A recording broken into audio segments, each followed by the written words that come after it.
Good afternoon, everybody. I'm told we are live and we have just over 100 people joining us this afternoon. I am Mahlaka and I'm with the Daily Maverick.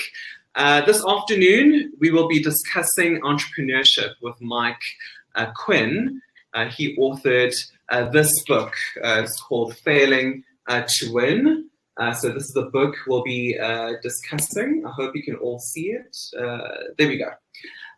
This is the book we'll be discussing this afternoon. And you can buy Mike's book from the Daily Maverick shop during this webinar. And all proceeds from our shop go to supporting independent journalism.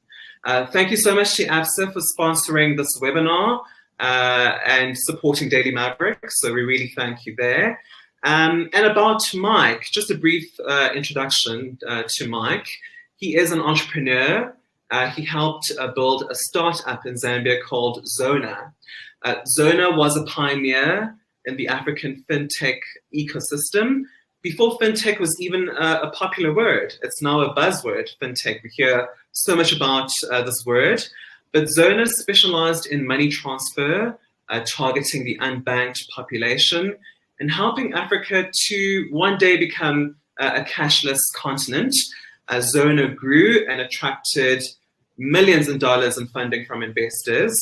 But Zoona has expanded also to other markets, including Malawi and Mozambique. But with growth came many challenges. Zoona faced the prospect of collapse many times because it faced cash flow problems. It abandoned its plan to offer financial services offerings such as taking deposits and offering loans, and eventually it was forced to lay off staff members. But we'll talk all about this with Mike this afternoon. Hi, Mike. Thank you so much for joining us. Hi, Ray. Thank you for having me. Fabulous. I want to start off from the beginning, Mike. You are a Canadian, as you write in the book. You are the son of, respected educational leaders. You studied engineering and worked for an organization called Engineers Without Borders. Now this changed your life, Mike. So how did you find yourself in Zambia in the first place? It's a great question, and I spent many months reflecting on that after I left Zoona. I knew that when I was studying engineering in Vancouver, I didn't want to be an engineer. I wasn't very mechanically inclined. I kind of enjoyed math and analytics, but I ended up stumbling across this startup organization called Engineers Without Borders, and they had volunteer placements in Africa working with partner non-governmental organizations or NGOs on development projects, and it was all about using your engineering skills and expertise to be able to do something good in the world. I got sent to Ghana. I had to look up where it was on a map. To be honest, my Africa knowledge was horrible because, in Canada, they don't really teach anything in schools, or they didn't at that time. And I spent a year working in Ghana on a rural agriculture project, had such an amazing experience, learned the local language, and really understood for the first time what was my first real experience with poverty. I lived in a local slum in Accra. I had a stipend of $300 per month that included my rent and food, and I want a very small room with a fan, and just made real amazing connections. And I saw how people were struggling, and it was hard for them to get by, but it was also very inspiring to me, and I just saw so much opportunity, and made a very purposeful decision to say I want to dedicate my career to be in service of helping growth and development of people in Africa. And I knew I didn't, I couldn't make a difference in a year. So I did a second volunteer placement with them in Zambia for a year and a half, another similar project. And then I was starting to realize I also couldn't be a volunteer for the rest of my life. And I was working with these NGOs with a lot of hardworking, well-meaning staff, but I was just seeing this opportunity for a different approach, and just always thought being an entrepreneur it's almost in my blood, and I knew the projects we were working on weren't exactly sustainable. There wasn't enough like ownership and entrepreneurial drive. It was very like top-down delivered to people.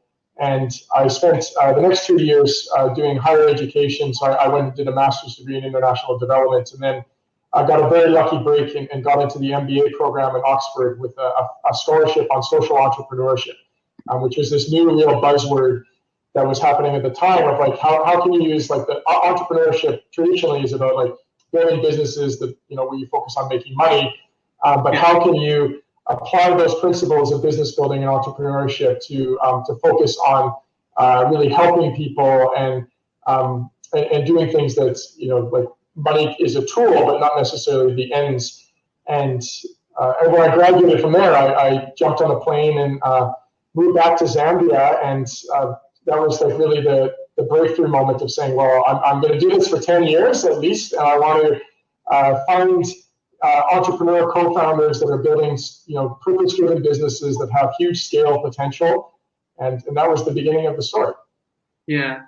Every entrepreneur identifies a problem to fix, and that's how they usually, start as entrepreneurs. When you're at Zambia, what is it that you saw? What problem did you see? Was it largely Zambia's unbanked population? What is it that you wanted to respond to? So the problem I personally started trying to fix was that I was meeting these investors when I was at Oxford from like the US and Europe who were wanting to invest in entrepreneurs in Africa, but they didn't know how to find them. There wasn't like a venture capital ecosystem. People weren't proactively like saying, how do we find like startups that could scale into like these huge like fintech unicorn companies that is like are in the news today. But there were like socially minded investors saying, how do we find entrepreneurs doing good things that need capital? And they're sitting in Washington, New York, London, and with the background I had, I felt I could fix that problem. And I said, I can find you these entrepreneurs. And I just betted myself, and I was able to get a consulting contract with this one very early stage investment fund called the Grassroots Business Foundation, based in the US. And I got on the plane and just started sending emails and going through my network. And I got introduced to these two brothers, Brad and Brett McGrath, who were Zambian-born South Africans who kind of split their upbringing between Zambia, South Africa, and also Singapore for a little bit of time. And they had identified this huge need, starting in the agriculture sector, of companies that needed to pay hundreds of thousands of smallholder farmers. And the companies, the one that they were working with was called Dunavant at the time, would drive big cash in transit trucks, like the G4 security trucks full of cash that would go down very bumpy rural roads in far-reaching places of Zambia, with farmers that would come to collect that cash for their cotton crop each year. And money went missing. It was all manually reconciled. And what they figured out is that people were starting to get cell phones, and they had the idea of like, well, could the company pay people directly into their cell phones and like digitize all of this cash that's moving into these rural areas? It turns out that was really hard. It didn't work. They did build a system to, because even though the farmers, if you pay people digitally, the first thing they say is, where can I get cash? Because everything they spend money on is in cash. And so the first iteration didn't work. But then they started to see a bigger opportunity that was really inspired from this growing company called M-Pesa that started in Kenya, where people could use cell phones to move money from point A to point B. And in a country like Zambia, where like 90% of the adult population of the time was unbanked, moving money was a huge, huge problem. So if you need to spend, if you're a business entrepreneur and you need to pay your employees, if you need to buy from suppliers, if you need to send money to your kids for school fees, if you have somebody in your extended family who gets sick and they need medicine, you need to pay your hospital bills. All of these things that if you're banked and you can go online or you download the FNB app in South Africa, we kind of take for granted, but In Zambia, that was a huge problem, and this model is emerging in Kenya that seemed right to be exported into our market. So we kind of pivoted into that. Yeah. You know, Mike, I'm getting a sense of deja vu as you're talking about an unbanked population, because I think that still applies even today, in many markets as well, especially informal markets. So it's very interesting. You identified a need many years ago, but there is still the same need currently. Are we making inroads in addressing that problem? Yeah. It's a great question, because I've got my second startup now, and I spend a lot of my time like fundraising again, which I'm sure we'll talk about. But there's a perception almost sometimes externally and even internally in Africa, depending on kind of your circles or where you spend your time, that like problems are solved, because now what has changed from when we started now is like cell phones are almost ubiquitous, and not only cell phones, like smartphones. And sometimes the smartphones are secondhand, and they're, not everybody has equal access to them. So there's still pockets of where they don't exist, but for the most part, you can go into like informal markets and even rural areas, and people can get like a 4G data connection, and they may have like a Samsung, smartphone, or even just like a basic phone. So that's changed, but you're absolutely right that we're just at like the very beginning, where a lot of informal traders and consumers are still living, month to month. Everything, their entire world is cash based. In South Africa, where everybody or a lot of people receive SASSA grants, and the bank population is very high. What you'll experience is that at the end of the month, the long queues at ATM machines, because people will run to drain their cash from their bank account as soon as it gets put into it, because their world is informal and cash. So we are in like the very, very early innings of I think the digital economy that's emerging. But coming from a place like Canada, I see a lot of parallels, like very different contexts. But growing up in the 90s when the internet was just starting, and then Google kicked off, and then like Amazon started with digital commerce, there was like millions and millions of businesses that are offline. The whole prevailing model is people go into a store to buy goods. You pay in cash. My parents still pay everything in cash, right? And eventually that becomes card, and where we're going is cell phone, and kind of all these different like modes of payment. But I do think it's unidirectional, but it is like very early innings, and it's not ubiquitous access for everybody yet. Yeah, and maybe you can speak about this now. I intended to bring it up a bit later, but I think now is the perfect opportunity. What is the problem in helping the continent becoming cashless? Because I would argue that mobile penetration rates have improved over the past decade. Banking infrastructure has, markedly improved as well. We have mobile operators now playing in the banking space as well. So all of these factors make it much more sensible now for Africa to become a cashless society. Why aren't we there so far?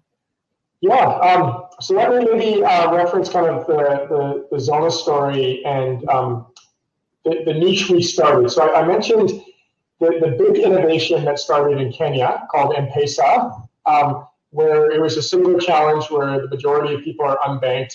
Now people have cell phones, and the ability to now use your cell phone as like a bank account or a wallet where you can digitally store money and pay bills, buy airtime, buy electricity, send money to all of your relatives. And that's, I just read something where M-Pesa across all their countries now has hit 50 million users yesterday, right? So it became huge.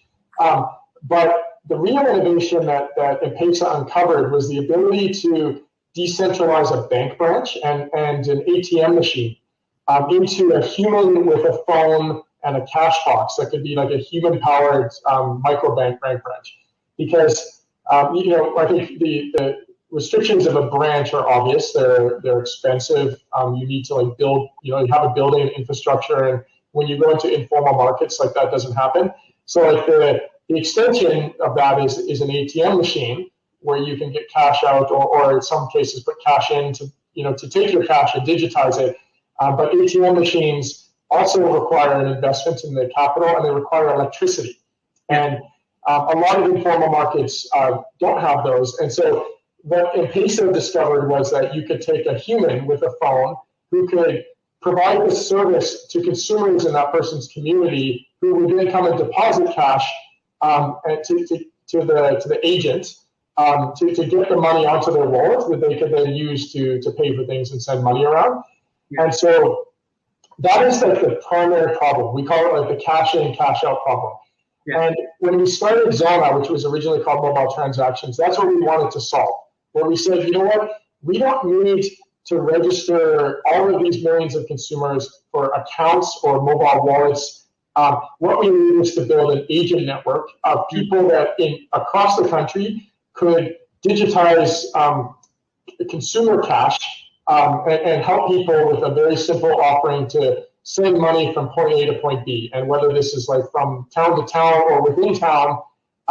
And so we just really focused on building these agents and offering what we call an over-the-counter money transfer experience. So as a consumer, you see a little green Zoona kiosk that says send money here. You walk up to that with cash, you give the person cash, and then the person you're sending money to gets an SMS that says you've received, somebody in your family or somebody sent you money, and you go to another green Zoona kiosk and you receive cash. And that is instant. And that was such a game changer, because when we started this in like 2009, our very first customer sent money from a town on actually the Tanzania-Zambia border called Nakonde to another town outside of the capital, Lusaka, called Mazabuka. And we asked the person, how would you normally move money? Because he would do this monthly. And it was for like sending money for like a business dependents and some family members. And he said he would normally drive. So he would normally drive, I think it was like 17 hours to move cash, because there was no alternative at the time. And Zoona built this agent network to do the cash in, cash out. We were very successful. But in our experience, like, it took us a lot of time, a lot of money to just scratch the surface and get to a bit of a tipping point where the digital cash movement is now starting to take off. But it's still, I stress, starting. Like, even in Kenya now, which was the earliest, there's still a lot of cash moving around. So this is a long-term play, and I think these cash transfer networks, everything will eventually go digital, but there's still a lot of market left to take over and to kind of reach. Yeah. Mike, let's do something we don't normally do here. I see a lot of people are complaining about the quality of your sound. Do you mind taking off your headphone set and maybe speaking us? Let's try something different. Sure. Does this help? Okay, much better. Much better. So I can hear myself, and there's an echo. But you launched, and I think the name of the company was Mobile Transactions. When you launched initially, did people trust you with their money? Was there a lot of trust in the marketplace for what you were trying to do? Yeah, that was. These are triggering like very old memories, and how we started. So we, initially, you need an agent in point A and point B that can receive a money transfer from a sender, and then you need one to pay out a money transfer to a receiver. And so you need like two agents, and then you need two consumers, the sender and receiver, who's like sending the money and receiving. It blows my mind still of how this actually ever started, because we initially, the proposition was we would go to our first agents and we would say, what you need to do is you need to set aside money as float, and the agents would actually need to take that money and deposit it into our bank account, which we held as like client funds, what we called it. And then consumers will come, this is a company they've never heard of before. Consumers will come and send and receive money transfers from you using this mobile technology we've developed, and you earn a commission on every transaction. And this is at a time where this never existed before. Nobody had heard of our company. Nobody knew who we are. And it still amazes me that some people took a leap of faith and they handed over not an insignificant amount of money where they put it into their bank account, they signed documents, they put the stickers up, and then they said, I will be a mobile transactions agent. And then we did no consumer marketing. So we just relied on people being able to like discover us. And it was hard. So, but there was so much latent demand. There was so much need. The story I explained earlier about like, people physically like moving cash around. And there was a government parastatal post office network where people at the end of the month would take their salaries, they'd go into the government post office branches and use that to send money. But the post office would charge, upwards of 12% fee on minimum. The branches would close at 3 p.m. The branches outside of the urban capitals they need to still physically move the money. So sometimes it would take like 2-3 weeks for the money transfer to be repaid. So there was like this latent demand of people walking around trying to move money because that need always existed. And it's almost a miracle that they kind of connected with our agents. But what we unlocked eventually, because we kind of iterated and failed, like this is really the theme of the book, is that every win and success we had was preceded by a long string of failures. So we tried something, it failed, we tried something else, we failed, tried something else, it failed. And then the one that eventually worked, even though this took like years of kind of iteration, was setting up these young micro entrepreneurs that we would find people straight out of like high school who were looking for jobs, primarily young women that didn't have a lot of opportunity. And we set them up as like a micro franchisee in a business in a box. So we'd say, here's your kiosk. We would give you a loan. We would give you the phone, training on the system. And then we painted all of these kiosks to say, send money here. And then people would just like start finding them. And that just like grew organically, very slowly at first. But every time we would acquire like a customer, they would repeat, every month and keep sending money and then spread the word. And eventually this grew to a peak where we had a quarter of the adult population in Zambia sending and receiving money with us. Yeah. Mike, let me just disturb you there because this story is too good for people not to hear it. So apparently we still are having sound issues. I'm sorry about that. People still prefer you with headphones on.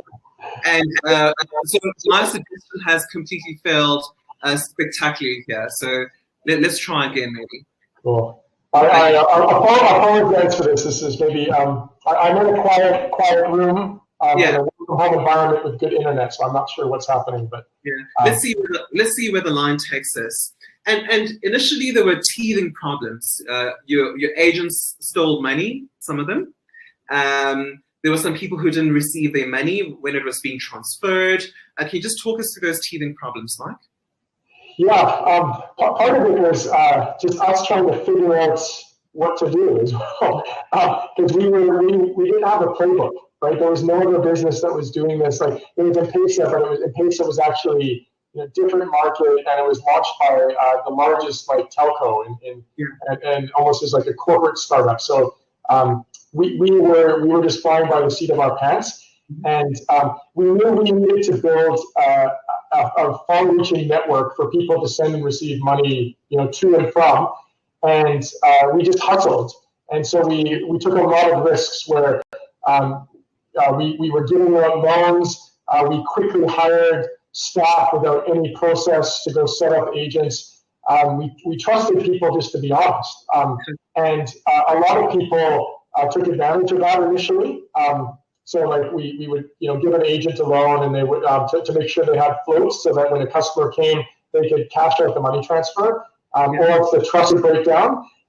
And so we kind of took that liquidity risk ourselves in a lot of cases, but like sometimes the agent stole the money, sometimes our employees stole the money.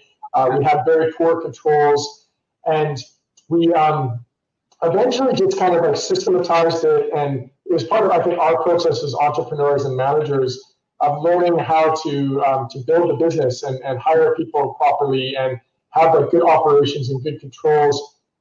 It's just a lot of failing to win, really. And then over time it became better and better. Yeah. Well, there's a question here from Peter. Will there be a formal Q&A? Yes, you can ask your questions, please. Keep them rolling in, and we will dedicate a large portion of this discussion to Q&A. But growing, Mike, growing and building scale also requires investors or funders to believe in you as well. So did you find any problems with attracting investors that will provide you capital so you can build scale, grow, and explore other markets? Did investors understand what you were trying to do here? Yeah, so a lot of my time and a lot of the book will talk about the challenges of fundraising. And this is still the reality. Like a startup CEO, your principal job is raising money. And the bigger you get, in many ways, the more all-consuming that becomes. So initially, I had the two original founders had a little bit of money. They had a corporate investment from the initial company, Datavant, that kind of got them going. They got some grant funding. I then bought this investor to give us a little bit of seed funding, but we constantly kept running out. So we would spend the money and try a bunch of things, and we were trying to find product market fit and experiment with different products and hiring people. So we would always be running out of cash. I then, as one of the experience stories in the book of wanting to go all in on this business and convince my parents to lend me $100,000 by mortgaging their house back in Canada. So we kind of did the friends and family and fools. And then when we started raising serious money, we wanted to do what's called in the industry jargon like a Series A investment. You do these like big rounds of equity investments, and this has never been done in like the Africa startup scene. So now there's like a whole formalization of like pre-seed rounds and seed rounds and Series A and B and C, and it's becoming more common. But back in like 2010, 2011, when we embarked on this fundraising journey, we were very much alone, and there was no investors that were used to, like venture capital was like very infant. And even in South Africa, where there's a lot of money, there's pockets of wealth, but the only investors that we could find in like locally in South Africa or Africa were more used to just like investing in like very stable, profitable, traditional businesses. Think of like you have like a filling station and you need to add like, you want to expand to 10 filling stations. So this vision of, hey, we've got this like money transfer, financial technology business in Zambia, small market, with this vision of a cashless Africa, scaling up to digitize cash and payments across the continent, was almost crazy at the time. And the early investments that we got were from what were called impact investors, and people like mainly in the US that were looking at Africa and very early on, like believing that there doesn't need to be a big divergence between purpose and profit. Let's find businesses that have potential to scale, that have like a real social mission at the core, which Zoona fits because of the customers we were serving, the need we were solving, and our agent network of creating employment for young people. It wasn't. It was a lot of hard work. The matchmaking part was easy because like we were one of like the only businesses, and there was like only a couple investors. But this like it took a lot of time, and it was very, very hard, and it was just I went into a lot of details in the books on the challenges of this, but getting that first, which was our Series A investment, and we did a $4 million investment in 2012.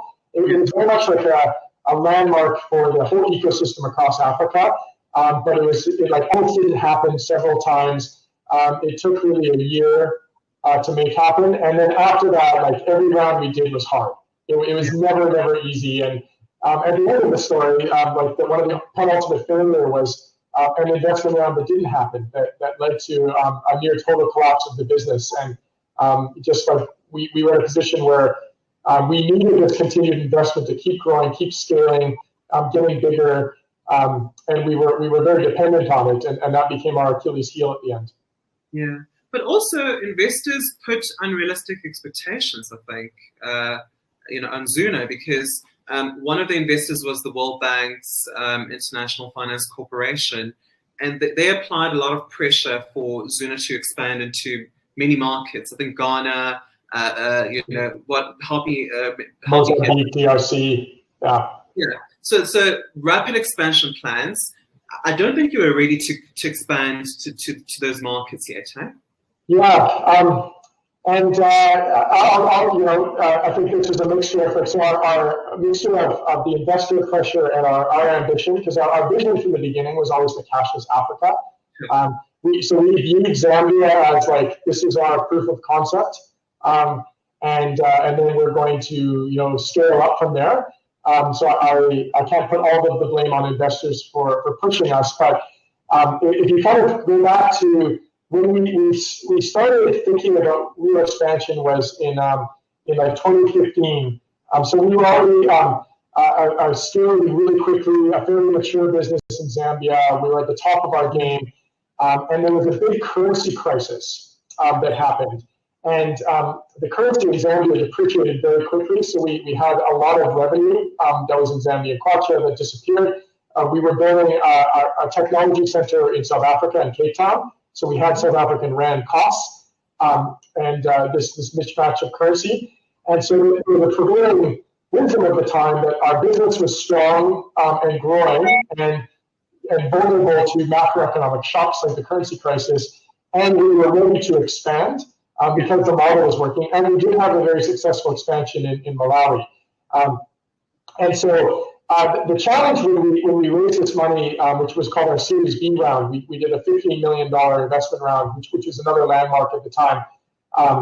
And IFC led that round, but there was a big challenge where the intent of expansion was kind of met with a very formal investment milestone where a huge amount of the money was linked on having to expand and hitting a very arbitrary milestone of going into very quickly into new markets. So how we expanded was wrong. Because we had this incentive to spend money outside of Zambia very quickly, and a lot of it. We hired up too quickly. We didn't understand the markets we went into. We kind of looked at three of them. We were overconfident, thinking we could build all of them at the same time, but it turned out like Ghana was too far away. We looked at DRC, but the macroeconomic environment wasn't favorable, and then we chose Mozambique. And we almost went in with like a shock and awe approach.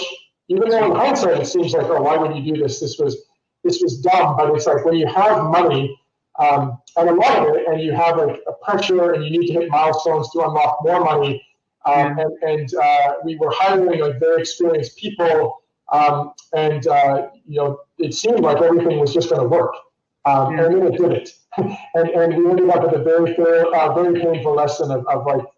Literally burning millions of dollars of cash with zero results. And in hindsight, it would have, in hindsight, it would have been better to not have done that and just really double down on Zambia and Malawi, which was going very well at the time. But I was about to say, at some point you sort of lost focus from your home market, and you sort of moved away from the consumer-based model of cash transfers. So, I mean, do you think that's where things went wrong when you just were trying to do so much? Yeah. So we had the wrong model to expand, the wrong structure, the wrong model, the wrong timing. In hindsight, all of this is easy. I put myself back in those like shoes, and it was almost like, hey, everything's working. Let's just go big. But we definitely didn't make all the right decisions and have all the right people, and it's almost like I think there's a tax of being first to market as well, where we proved this market in Zambia, so naturally we want to expand from it. But the reality was, because we proved it in Zambia, other people and like the big deep-pocketed mobile network operators or telcos like MTN and an Indian-run company called Airtel. We're really aggressively moving in and studying us and looking to grab that market share. The banks were kind of very sleepy, and they were still sitting on the sidelines, but they were starting to become interested. So it was like that moment of us looking outside was the moment where everybody was waking up to what we had achieved in Zambia, and our focus and attention and resources were not on doubling down on our core market. And also from a consumer perspective, once people adopt a product or service, it's game changing initially, but eventually it's not. Right? Eventually it becomes habit, and it's like it's the thing that you've been using for a long time, but it's no longer like the new thing. And so we kind of had this decision around taking the existing model and going into new markets just with money transfers, or expanding from money transfers into layers of other digital financial services. And we tried to do, I think, later, because when we pulled back from expansion, we then said, okay, let's now look at how do we become like a fully fledged digital bank that serves like the Zambia market. And I think if we had made that decision much earlier, we would have had a very different outcome. I'll just reference, people may have seen this in the news yesterday, but there's a company called Wave in Senegal that launched its strategy, very similar model to Zoona. I actually read some of their materials, and I'm like, geez, we were like thinking at such a similar level. They even there's an article yesterday of building a cashless Africa, so similar kind of mission statement. They just got a $200 million investment yesterday at a $1.7 billion US valuation.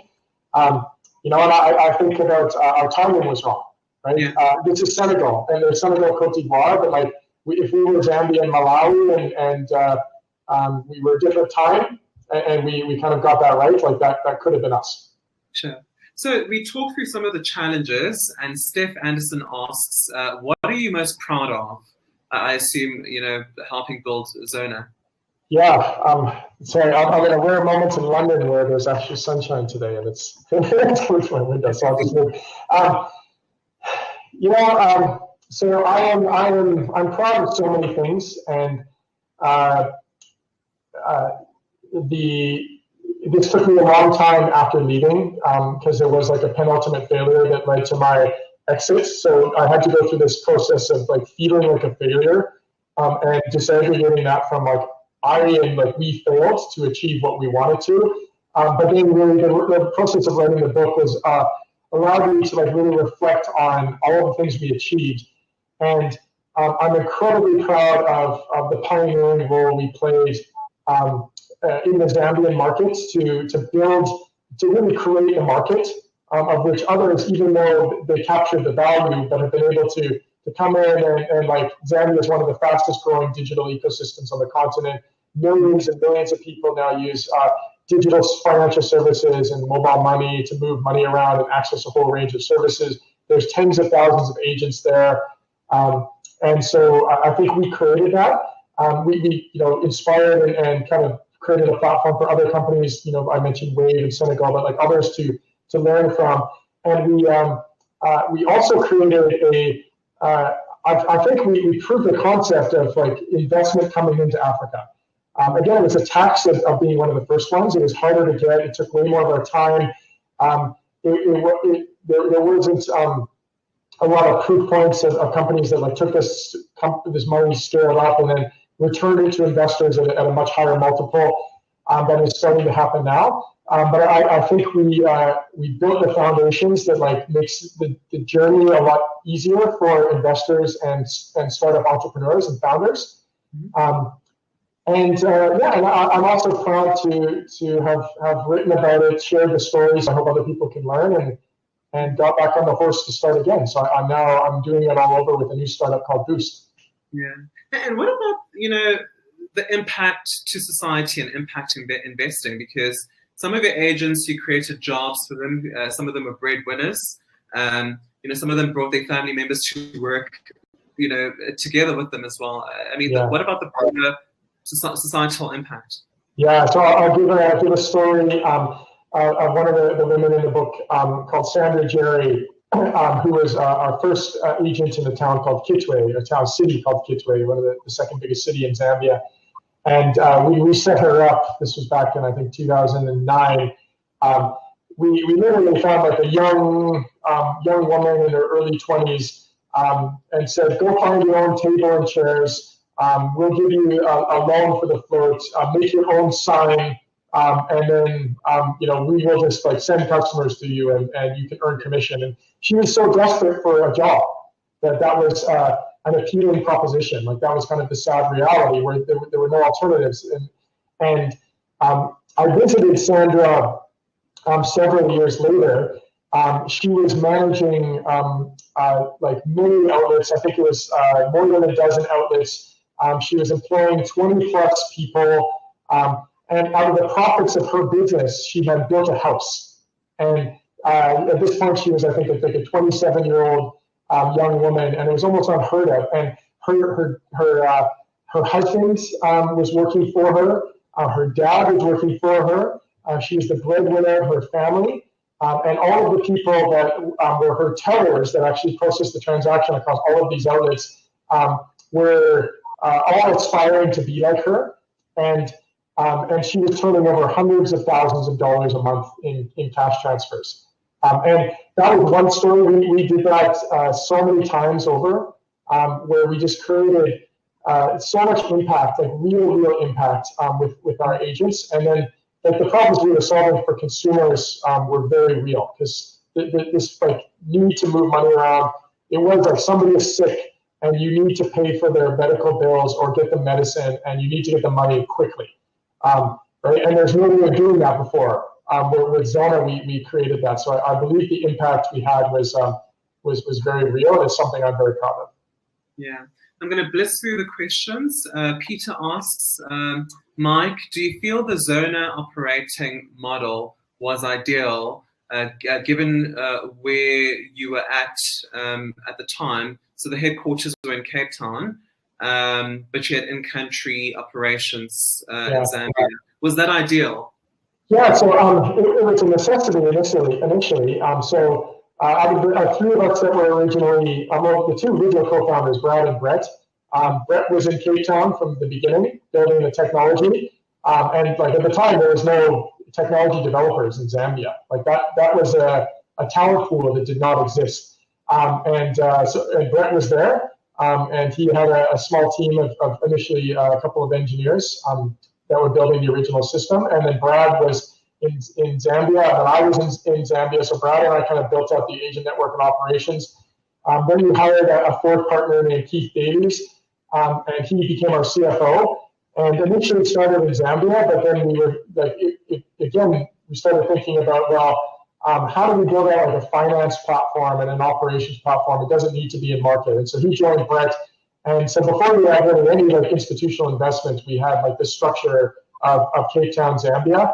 And that came with the challenges. We were in days before Zoom, video calls, and a lot of the challenges of, you mentioned like the hard part of raising money. Doing that on bad internet connections that dropped out all the time with no video call, no bandwidth. Like a lot of this is like I had to get on planes and like just hustle and meet people. So our communication was challenging. We never had money. We like saw each other very rarely in the first few years because we didn't have money to buy plane tickets to go back and forth. And it really, I think, was grounded in the relationship Brad and Brett had as brothers, because there was so much trust and almost like telepathic communication where Keith was with Brett and I was with Brad, and then like their brotherhood like kind of made that flow. In the later days, when we formalized this, and so I moved to Cape Town because I'm also, I'm a white male Canadian. We brought in a Zambian managing director eventually, and made like way more sense. And then we brought a Malawi managing director. And so it gave us a structure that we could scale. But then we, I think, made a mistake where we hired too quickly. We scaled up our Cape Town overhead way too quickly. And it was based on the previous question of like this belief that we could expand. We raise a bunch of money, we can expand. And our overheads, even though we had amazing talent, it just became like, it made us dependent on everything working. So we either needed to get like the revenues from the expansion coming in quickly, which would allow us to continue to cover costs or allow us to keep raising venture capital money, And when those didn't come in, like when we went into Mozambique and it was ultimately a big failure, then we're in a position where we had a lot of overhead without the revenue to cover it and without the results and traction to then continue raising the money to scale up. So yeah, it was. I would have kept the structure the same. And I'm actually currently in London with a business now where we have structure in multiple countries, including South Africa, and with local founders. But I would have definitely stayed like a lot leaner at that head office level. Well, what do they say about hindsight? But Ingrid asks, draining their cash to avoid excessive bank charges. So I think he or she's addressing the question about after someone receives their money, they immediately withdraw it, and they don't keep it in a deposit-like structure. But I think what Ingrid is pointing here is that this is a market that's very sensitive to bank fees and charges as well, hey? Yeah, so the market we were serving, when you think of unbanked, so South Africa is different. Like South Africa, because there's big banks and there's like the SASSA payments through bank cards. South Africa has got a very different structure where it's the most banked continent, or country on the continent. In Zambia, our customers have never had a banking experience, right? So, and they never had a mobile wallet experience. So they couldn't download, there were no smartphones, they couldn't download an app. It was literally this like very basic need of, I've got cash in one physical location and I need to get it to somebody in a different physical location. They didn't want to store it. They didn't want to, put it into like buy all of these things and buy Bitcoin and stuff. Like it was like we were serving the need of people needing to move cash point A to point B, and that cash often would be spent immediately because it was to pay for food, a business supplier, a medical emergency, right? So that was the primary need that we were solving. In the later stages, we did start to look at like, okay, now the ecosystem's developing, people also need to pay their electricity bills. They also need to save. And what we learned, we had a very successful savings product we launched because poor people save. They just put cash in tins and they put it around their house. They put it under their mattress. They separate their money where they're like, this is my pot of money to pay for my school fees that are due in 2 months. This is the pot for like an emergency. And so we created like a digital product called Keep that people could just like store their money safely. Because when it's in cash, it can get stolen, it can get borrowed, it can have like, especially if people know you have money, you can have people coming up to you saying, can I borrow some money? And when the cash is there, it's hard to say no. When it's digital, people can say, I don't have it. So this kind of came in the future. And yeah, the fees are, people are very price sensitive, but it was like almost like the utility of like solving these basic needs of moving money around, like overweighed, like that, because it's like when you're sending money to a relative who's sick, you just need to get it to them. Like that was almost the primary need we solved at the beginning. Yeah. Tim Richmond asks, can you tell us about running a business in Africa remotely? What lessons did you learn from Zoona that you are now applying to Boost, especially relevant today with COVID-19 related travel problems? Yeah, great question. Thanks, Tim. So one of the things I learned so much, and what I'll maybe just plug here is like the end of the book. It's in 3 sections. So there's founding, the early kind of development of the model and the market, failing, my top 8 failures that I experienced and what I learned from them and what I would have done differently.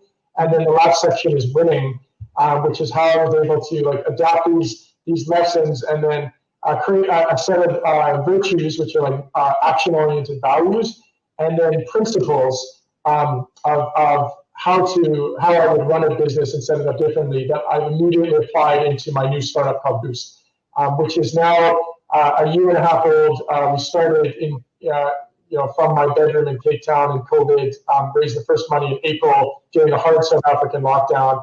And now we're up and running, growing at like close to 40% a month in Zambia, South Africa, Ghana, Nigeria, and starting in Egypt, and hope to get back to Zambia at some point in the future. And I'm in London.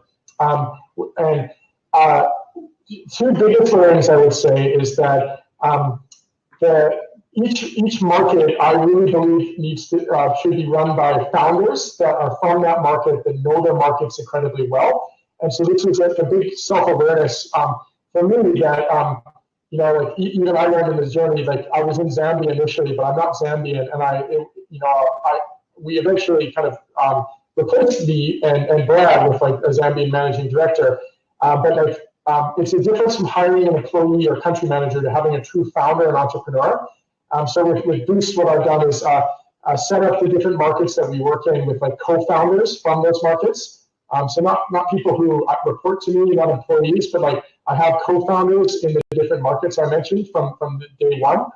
And then the second big learning is that startups go through very similar experiences and have similar pain points in the process of scaling, of like doing testing and piloting and finding product market fit and hiring and managing co-founder dynamics and getting money and building products and technology.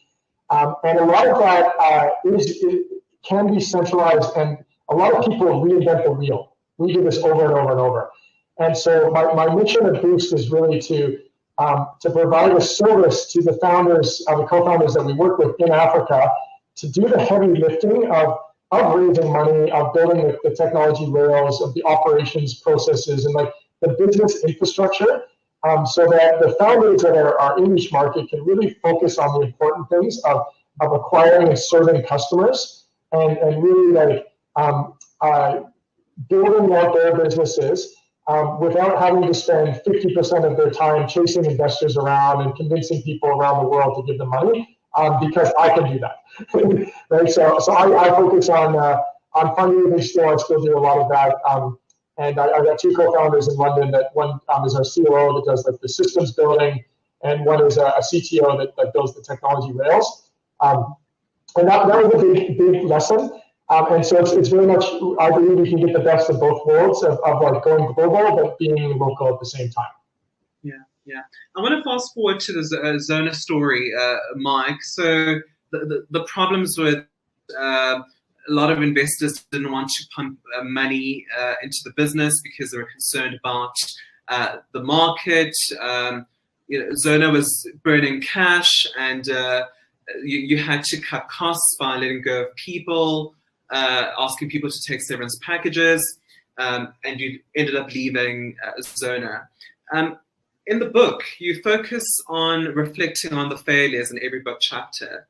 I just wonder, why was it important for you as an entrepreneur to be vocal about the failures? Because I can tell you, a lot of people don't want to talk about and reflect about their failures as an entrepreneur because it's embarrassing. So why did you anchor the book on failure and reflecting on failure? Yeah, it's such a great question. And it's actually a profound question. I had to go through a big personal journey myself to kind of get to an answer to that. So when I left Zoona, I was very, very much like in a phase of like self-loathing, quite a bit of depression. And of course, everybody I talked to was like, what happened, right? And I couldn't get this, like I was thinking, what happened? Why did this dream and vision get cut so short? Why was the outcome where like I left on my 10th anniversary announcing I was leaving, and most people wouldn't have jobs. And we just had to save the company because we had run out of cash. And what I kind of got in response to talking to a lot of people was just responses of like, oh, I can relate to that, right? I had to shut down a business once. I failed. And even people who are successful had many previous failures to become successful. So all the successful entrepreneurs and businesses, when you go back in their past, it's like they're on their second, third, fourth one, right? And within successful businesses, any product that's successful is like you can go to version 1, 2, 3, 10 that failed and wasn't quite right. And I just was thinking, like, nobody talks about this. I then was reflecting on it, and I had I had some really good coaching as well, and just realized this is a very common experience. And so writing for me was a way to get the story out of my head and kind of organize my own thoughts and reflect and look back. And then it was just realizing that every time we won and had a success, it's because we failed and failed and failed and failed and failed, and then we figured it out. Right? And then everybody on the outside is like, oh, you're doing so well. They only see the success. They don't see the failure underneath. And I was also starting to think about, what am I going to do next? And I knew I wanted to start another company. And I was like, how do I use my penultimate failure that led to my exit at Zoona to then create, take the learnings from that and then design a new company, which could be like my next win. So it's like really going from failing to winning. So even though there was like the literal translation of like failing to win, where we did fail to win in what our objectives were, it's also failing in order to win, which I just think is the process of innovation, the process of being an entrepreneur, and separating being a failure, which kind of takes you down a dark place and is not really constructive, to I failed, and learning how do I learn and embrace that failure and turn it into a superpower to go on and do better and greater things. And getting back up, Mike, when your confidence levels have been, impacted, I just wonder very quickly, how does that happen? Yeah. So some people say entrepreneurs are born and not made. I don't entirely believe that. I do think some people probably have more risk tolerance, and it's maybe through like experience or how they start off. So I knew, like, my parents and family and everybody's asking, so are you going to go get a job now? And I'm like, that seems to me scarier than starting a new business. So I knew immediately I was going to, like, there's only one thing to do, is to start this again. And it was also because I spent 10 years of figuring it out. I knew also the process of writing and drawing out these lessons, which I'm very thrilled to share with everybody now.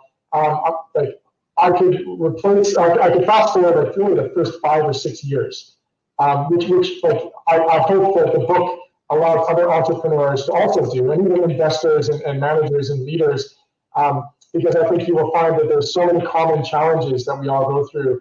And then you look back and you're like, oh, okay, that's no, we thought about this for months or it took us years to figure this out, but it's no longer a big deal. I can start from that point. So it was really about just finding like the right like opportunity and allowing myself time to heal, allowing myself time to reconnect with my family, with my kids. Like, it was a trauma experience I went through. I had to almost grieve because to get myself in like the headspace and my energy levels back up. And writing allowed me to do that. And when I finished the first manuscript, which I had an initial editor that gave me the joking feedback that's like, this is a letter to your therapist. It was. And I very naively thought, I'm like, oh, let's just publish this now. But like that actually then ended up going through several rewrites and edits to turn into the book it is today. And it was a 2-year journey from like the first word written to like getting it published. But the writing allowed me to kind of heal and get energy back up. And then it was a case of getting into execution again, where I'm like, I know what I want to do. I'm excited again.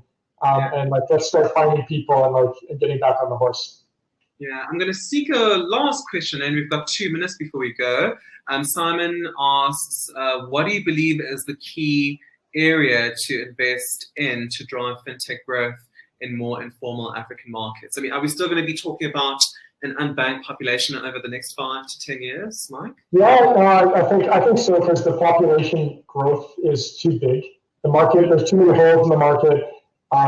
This is a long-term play. I hope in 20 years we're not. 5 years we are. I think 10 years will make a big dent in it. And COVID, I think, has accelerated the shift to digital.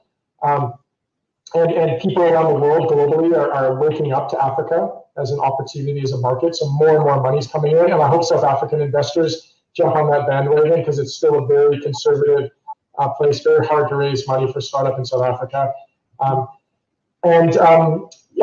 think like what our business at Boost is doing is like, sure, there's opportunities in like helping people buy Bitcoin and all these things, but like get into the informal sector. Like this is where 70% of people on the continent derive income from informal small businesses that are almost entirely underserved, right? And these provide essential services, food, medicine, goods. They like provide, they cut hair. They like that is the opportunity. And how do we help these informal small entrepreneurs that don't have the privileges that you or I do get a leg up? Because when you talk to them, they want to grow. They want to create jobs. They have visions. A small sponsor shop owner wants to become a supermarket owner, right? And I think that there's technology and capital and talent that can enable that. And we just need the willingness to take risks and to roll up our sleeves and get it done.